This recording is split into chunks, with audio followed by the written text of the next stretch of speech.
Mga signs na isa kang introvert. Isa kang introvert kung Mas gusto mong makinig kaysa makapag-usap. ayaw mo sa bulo at maingay na paligid. Gusto mo lagi mapag-isa at ayaw mo ng maistorbo. Mayroon kang ilang malalapit na kaibigan at ilang kakilala. Kaya mong makipag-socialize pero may limit. Kapag hindi ka komportable sa mga kasama mo, dinidistansya mo ang sarili mo sa kanila. Minsan naman nagiging maingay ka kapag ka-vibes mo ang mga kasama mo. Hindi mo alam kung paano magsimula o mag-respond ng conversation sa ibang tao. Kaya madalas, umingiti ka na lang o di kaya tatahimik. Hindi ka rin expressive na tao kaya madalas kang ma-misinterpret ng iba.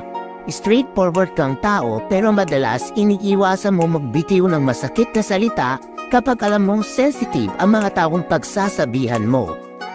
Ang iyong panloob na mundo ay mayaman, ngunit bihira mong ibunyag ang iyong mga saloobin at damdamin sa iba.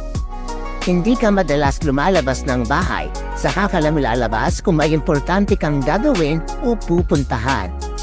Tinatalakay mo lamang ang iyong mga paborito at personal na paksa lamang sa mga mahal sa buhay.